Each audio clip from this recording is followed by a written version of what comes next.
priority, we think you should focus on Freshwater wetland section. again, and we're going to get to, when we get to specific legislation, you'll see that it's somewhat sort of murky. One other just caveat, again, 501c3 public charities can support or oppose ballot measures. So whether it's tax levies, constitutional referenda, other kinds of initiatives, they are treated as legislation for purposes of federal tax law. But who decides whether those pass or not? The voters, the public. So the public are treated as legislators for purposes of ballot measures.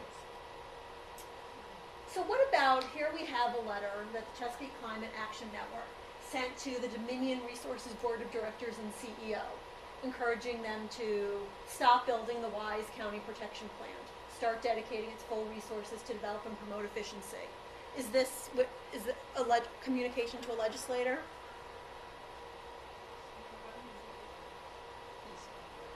Right, and it's not a legislator. You're communicating to a corporation. You can urge corporations to do as much as you want. Right. They're not legislators.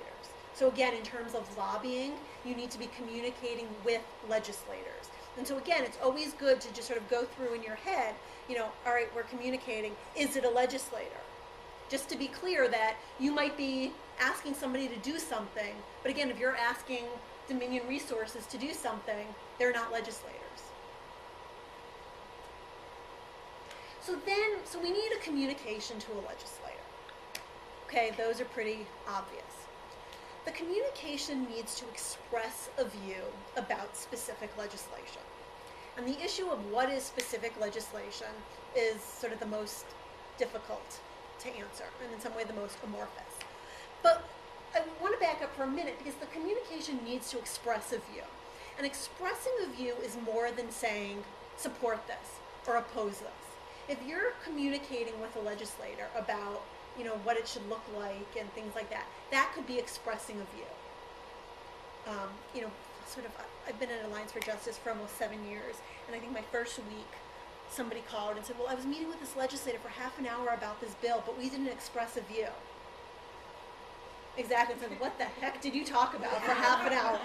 You know, it's possible if you call a legislator and say, what's the status?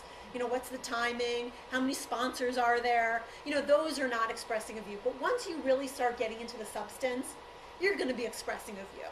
So I just caution you, you know, when you're looking at the elements, just when you're saying, oh, we're not lobbying because we didn't express a view, do a second or third check on that. Because, again, you know, it may not be specific legislation, but just, you know, chances are if it's specific legislation, you're probably expressing a view.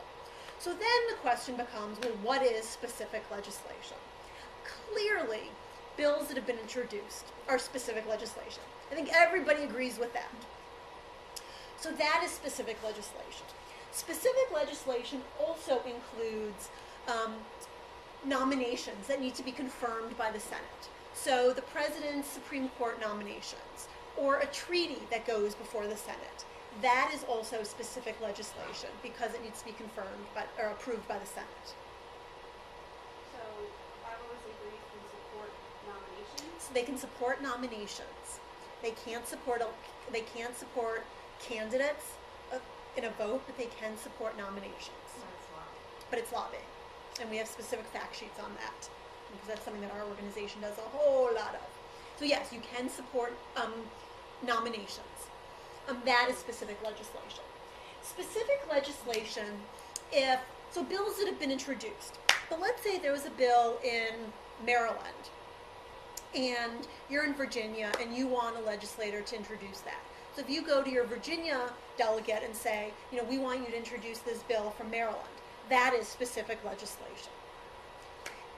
The regulations are very clear that you can be talking about specific legislation prior to the introduction of a bill. And again, a lot of times people will call up and say, well, it hasn't been introduced yet, so I know I'm not lobbying. Not necessarily the case. They were very clear that, and they're recognizing that a lot of lobbying is trying to prevent things from actually being introduced. So they caught on to that. So just because something hasn't been introduced doesn't mean it's not specific legislation. So if you're talking to a legislator about what you want them to introduce, If you're giving them language of what you want them to introduce, you're helping them write something, that is expressing a view about specific legislation. And they also talk about that specific legislation is what's considered to be proposed legislation. And this gets into the murkiness. So if you say, we need, a clean energy bill, that is not specific legislation. But once you start getting into sort of breaking it down, we need a bill that will do X, Y, and Z. The more specific you are, the more it's going to start becoming specific legislation. And unfortunately, there is no clear line or no sort of spectrum where I can say, well, if you're over here, definitely not specific legislation. Over here, you definitely are. Some of it's a gut kind of thing. If you're talking to legislators about problems, that's not specific legislation. If you're talking about a whole way, sort of a host of solutions, that may not be specific legislation. But once you get down to, okay, we have this problem, we need it solved, and the only way we can solve it is by the legislature doing X, Y, and Z. Now we're getting into specific legislation. So let's look at some examples. So here we have sort of this petition. We, the undersigned citizens of the Commonwealth of Virginia and other locales, request that our elected officials in the city of Richmond and the Commonwealth of Virginia take the necessary steps to achieve full ownership and control of all riverfront land along the north bank of the James River. Create a riverfront park that will ensure and enhance public access. Preserve the historic panoramic viewshed of the James River. Provide a natural connection to the numerous and unique historic sites in Shockoe Bottom. Is this specific legislation?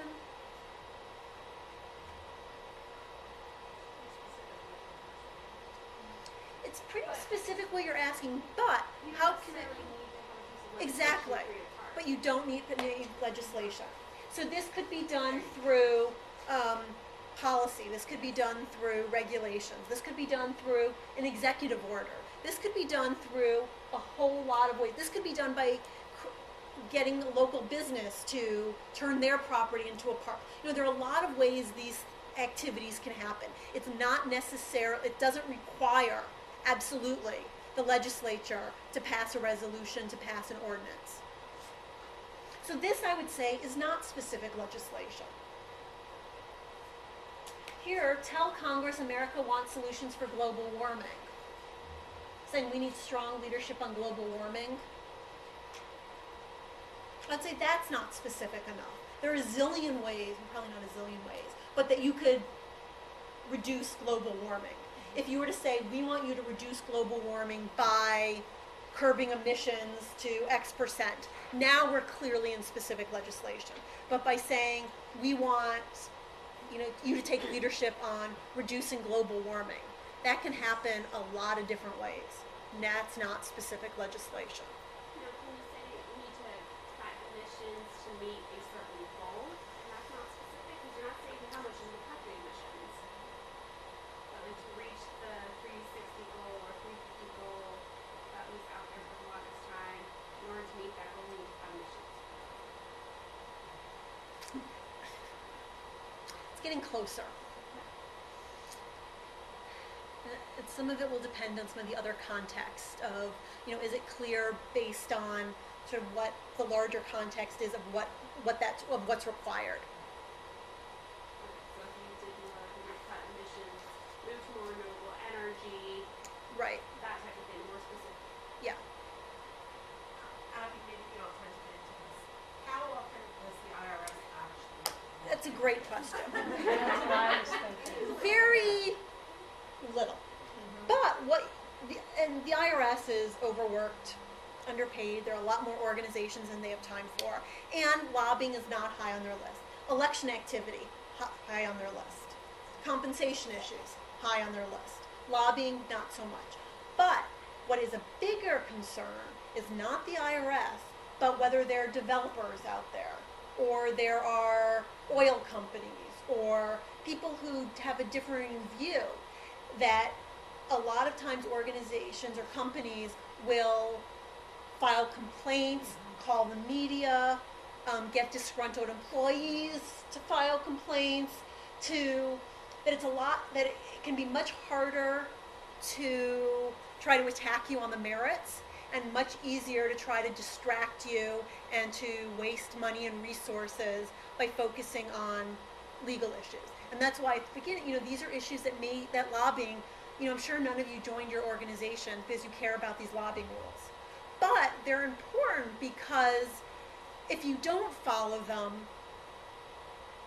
you're exposed. And so it's not so much the IRS on its own, but it's the complaints that can be created by another organization or another corporation, again, as a strategy, as an attack strategy, that you want to make sure your ducks are in a row and that you're keeping track, you have records, and you can justify your activities. And so again, that's more, and the more out there you become, the more successful you become, the more you're pissing people off, frankly, the more you need to make sure you're compliant and that, looking at those glass walls around your organization. So that's a bigger issue than the IRS itself. Now, we have one more. Yeah, Technically. sure. You talk about executive branch officials, and you talk about staff of legislatures. What about staff that are not politically appointed within regulatory Yeah, organizations? usually not I mean, legislators. if they, we get called up and ask Right. for our opinion on Exactly. particular pieces of regulation. Exactly. Well, in regulation, so we need to be communicating with the legislator about specific legislation. There are certain things, again, where the regulations under the 501H expenditure rule are very clear. So commenting on regulations, rulemakings, are not specific legislation. Okay.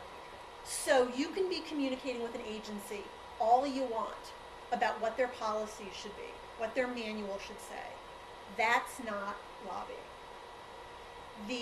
If you are trying to influence how the legislature appropriates money, that's lobbying.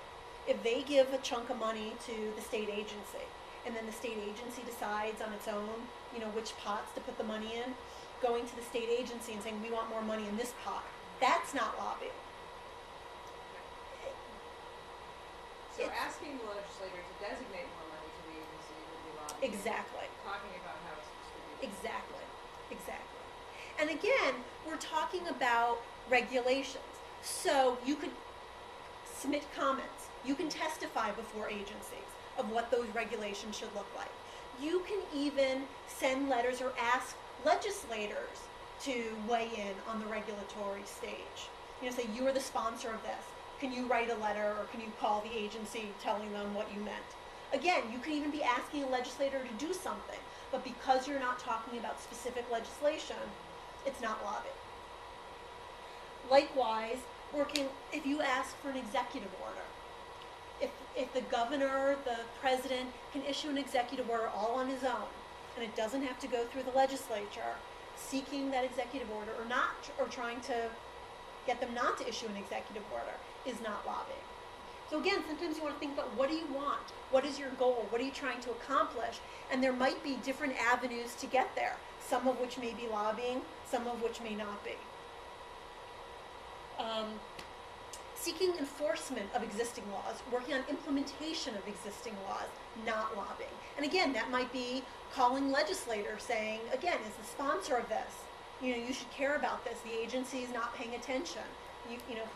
Put your weight behind it. You may be asking a legislator to do something, may not necessarily be lobbying. Now, if you say, all right, this bill just isn't working, we need to change the law, now we go back to specific legislation. But implementation, enforcement, not lobbying. And then likewise, or finally, engaging in litigation is not considered to be specific legislation. So just some examples, from the National Resources Defense Council talking about implementation of the Global Warming Solutions Act. If they were commenting on what the bill should look like, that was lobbying. But looking at implementation, no longer lobbying. Tell the EPA, urging people to submit comments to the EPA about levels of PFCs, not lobbying. Engaging in litigation, not lobbying. And so again, there's a lot of policy efforts you can do, a lot of ways that really change how government operates, what the rules are, what they allow, that may not be lobbying. And for a lot of organizations, we get really fixated for whatever reason on lobbying, and we need the legislation. And then we get the bill, or we don't get the bill, and we move on to the next one. And in many cases, it's the regulatory stage where that really matters. I mean, the bill may be critical, but industry is out there trying to water down the regulations. And so it's really important to be involved in those other stages, and they may be just as important. Looking at permitting, again, issues that are not legislation. So for direct lobbying, we need the organization to be communicating with the legislator to express a view about specific legislation. But in many cases, the organization may not be communicating with legislators yourselves. You may want to urge the public to contact legislators. And that falls into the grassroots lobbying category. And again, this distinction is important because organizations can spend less on grassroots lobbying than we can on direct lobbying. So for grassroots lobbying, we need a communication to the general public that expresses a view about specific legislation, and we need a call to action. Now, for the general public, that is a communication to someone from not legislators. So something that you put on your website, an ad in the newspaper. If you were to go out, to the state fair or the farmer's market and pass out flyers, those are communications to the general public. There is an exception that I'll come back to if you're communicating with your members, with your constituents. But right now, as we talk about grassroots lobbying, think about something that you're putting on your website. Sort of as just a clear example of a communication to the general public. So simply putting something up on your website, saying we need the legislature to pass Senate Bill 5, that is not grassroots lobbying. You can express a view about legislation all you want to the general public. Unless you have a call to action, it's not lobbying. And there are 4 very specific types of calls to action. The first is where you say, call your legislator. So tell Senators Specter and Casey to support this piece of legislation. It doesn't matter what verb you put in there, write your legislator, call your legislator, tell your legislator, but you're saying call your legislator. And that's the most common call to action. The second type of call to action, you may not be saying call your legislator, but you provide their phone number. And it was really hard to find an example of that. Usually, as in this example, you'll see contact Senator Feinstein with her phone number. Once you have one call to action, assuming those other elements are met, it's grassroots lobbying. So you might as well put in as many calls to action as possible. Once something is grassroots lobbying and it counts against that lower lobbying limit, you might as well get as much bang for your buck. So your chances are you'll see, call Senator Feinstein, here's her phone number. Again, just putting her phone number, we care about this bill, Senator Feinstein's phone number is, that's a call to action, so you might as well say, call her. The third type of call to action is you provide a mechanism for people to contact their legislators. Most common these days, the email, a web thing form, where you provide a letter. Here is a member of Maryland LCB. I urge you to support the Empower Maryland Energy Efficiency Act, and you type in your name and address, and the letter is automatically generated. Now, again, usually on the website you'll see, send a letter to your legislator, tell them to support this. Here's how to do it. So again, throw in as many calls to action as possible. Once something is grassroots lobbying, it's grassroots lobbying. It doesn't count any more grassroots lobbying the more calls to action you put in. So very often you'll see multitude of calls to action. The last call to action is one that we don't see very often, and particularly we don't see very often standing alone. And this is where you're going to be listing the legislators who will be voting on particular legislation. And again, as long as you're going to be listing them, you might as well say call them. You might as well provide their contact information. But listing the members alone is enough to be grassroots lobbying. Now, if you don't have one of these 4 calls to action, it's not lobbying. So again, let's look at some examples. So here we have an ad in the newspaper that says, the more these cost, the less they'll smoke. Tell the legislature, raise the cigarette tax. call the Maine legislature, provides the phone numbers, protect our kids, not big tobacco. So do we have a communication to the general public? Does it express a view about specific legislation? Raise the cigarette tax, and is there a call to action? Yes. So this is grassroots lobbying, and again, there are several calls to action. But let's say the organization wanted to talk about the importance of the cigarette tax, wanted to express their view on it, but for whatever reason did not want to engage in lobbying. They can change this slightly. So now we have this ad. The more these cost, the less they'll smoke. Raise the cigarette tax. Protect our kids, not big tobacco. Now, what do you think? Is this lobbying? No. We've taken out all calls to action. What you can't do, though, is you can't have this ad and then at the bottom put a website. So then somebody goes to, campaignfortobaccofreekids.org. Call your legislator. The IRS will impute that back to this ad. But in general, if you don't have a call to action, not lobbying.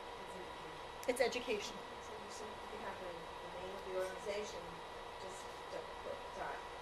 Yeah, well, and you want to be careful, if you go to your website, which is a good idea sometimes not to have calls to action on the front page of your website, or if you're going to be having these integrated campaigns. And then there's a special rule, and I won't go into it in the interest of time, that's described in Being a Player, that if this were a mass, like in a billboard or a TV ad, and within 2 weeks of running this, there was a vote on it, that the IRS would presume that the reason you're running this is to encourage people to call their legislators, but a presumption. So again, it's important to understand the definitions because there's a lot that can be done that's not lobbying. Now, there are some activities that may look like lobbying and meet the definitions of lobbying, but for various policy reasons have been specifically excluded from the definition of lobbying.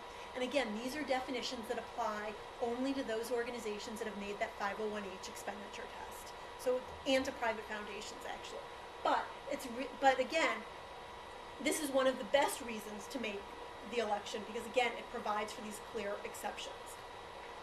And there are 4. Nonpartisan analysis, study, or research, requests for technical advice, self-defense, and examinations and discussions of broad social and economic issues.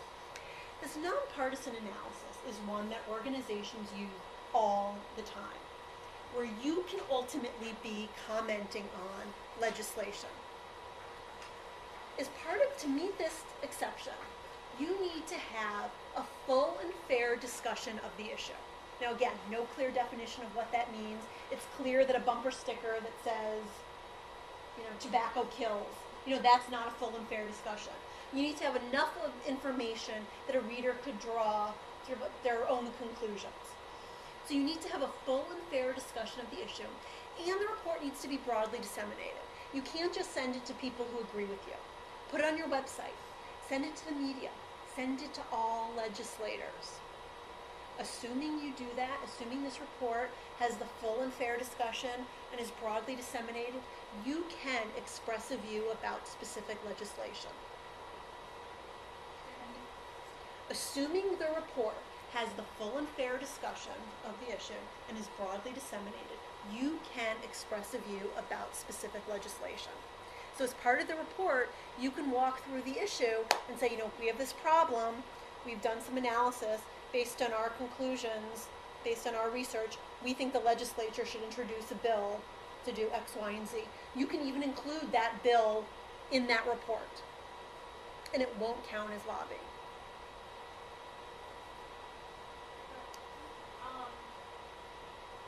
Almost every report that I see is biased one way or the other, including the ones on the sites that I'm talking about. American Enterprise Institute and Center for American Progress. They're both doing reports. They will both call all their reports. Yep.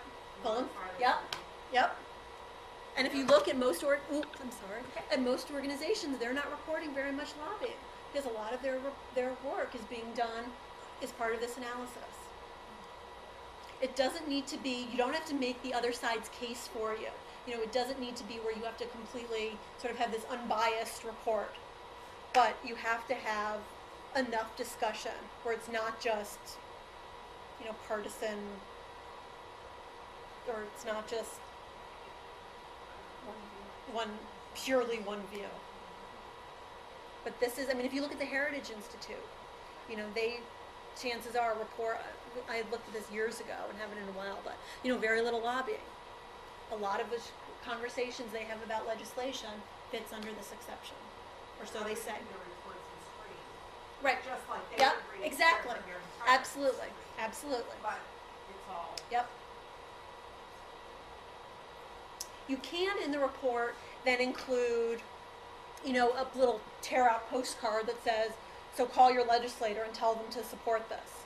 You can include that last call to action, the one that I said we don't see very often, where you're listing the legislators. So if you have this report on the environment, you could say the members of the Natural Resource Committee are, and list them. Again, not necessarily very helpful, but you can do that. So again, this exception is really valuable. And so is the next one, a request for technical advice or assistance. This could be, under this exception, you could be sitting in a hearing room, testifying before a congressional committee, and it may not be lobbying. For this exception to apply, the organization needs to be requested by a governmental body to provide your expertise or your advice. Now, it's not enough that the request comes from one particular legislator. So if somebody calls you, or if you're meeting with someone and they say, hey, what do you think? How should we solve this problem? That doesn't qualify. But if the chair of the committee, or if your organization, as I'm sure many of you are, if the governor has a task force where they bring all sorts of people together, and part of the role of that task force is to formulate legislative proposals. If you're invited by the governor to sit on that task force and to provide your expertise, that'll fit under this exception. The request needs to be in writing. It doesn't need to be a formal engraved invitation, but an email's okay, but you want that request in writing. And again, the testimony you provide, the comments you provide, need to be made available to all members of the committee. They don't all need to be there. For those of you who've ever gone to a governmental hearing, they're never all there. But again, this doesn't work for just a one-on-one with a particular legislator. But again, you could be sitting in a hearing room or submitting comments saying, we think the legislature should introduce legislation that will do X, Y, and Z, and this proposal is really bad, and it's not lobbying. So again, a really powerful exception. The next one, what's called self-defense, doesn't apply as often as we would like. If there's legislation that would affect the powers and duties, tax-exempt status, or the ability of C3s to receive tax-deductible contributions, you could communicate with legislators about that without having to count it as lobbying. Fortunately, it does not count for mission-based activities, or it doesn't count for funding. So if your organization is a big government grant, or you have a earmark or something like that, and next year they plan to zero it out, trying to preserve your funding won't count. But if there were a bill that said a 501c3 could no longer lobby, or a bill that would say 501c3s could no longer receive tax-deductible contributions, that would qualify under self-defense. Doesn't happen a whole lot, but it's useful. And then finally, the last exception, examinations and discussions. In some way, this exception is somewhat redundant, because in order to qualify, we either can't be talking about specific legislation, and as we know, if we're not talking about specific legislation, it's not lobbying. Or if we're communicating to the general public and we don't have a call to action. Again, we already know it's not lobbying. But I think this is here, again, really to reinforce that it's important for organizations, for all of us, for C3 organizations, to be talking about issues, to be raising awareness of issues, even if you're not ultimately providing the legislative solutions, that you're engaging in the conversation. And again, we can't assume that legislators are focusing on the issues that we care about. And, you may be working with other organizations that that care about these issues, and it just seems so obvious. Well, how does everybody not know about the problems of gas drilling? But people don't, and so really important to communicate those ideas and to raise awareness of those. We're out of time, but the last few slides again just have some examples. But we at Alliance for Justice, in addition to doing these trainings and having written publications, we also have a free technical assistance service. And the information is on the last page of the handout, as well as in the red pamphlet. But feel free to call or email us with questions. We can't provide legal advice and represent your organizations, but if you have questions, does this seem like lobbying? Or, we're getting close to the election, can we do this? Call us, and we're happy to walk through the analysis with you and sort of point out red flags and talk about how to restructure activities so you can do them. And again, as I mentioned earlier, if there are materials that you think would be useful for the groups that you're working with, let me know. We'll look at some of the materials that we have, but if there are other things that we can help create to help your advocacy, that's what we're here for. And so again, keep our contact information, either call, it's our main number, you can call me directly.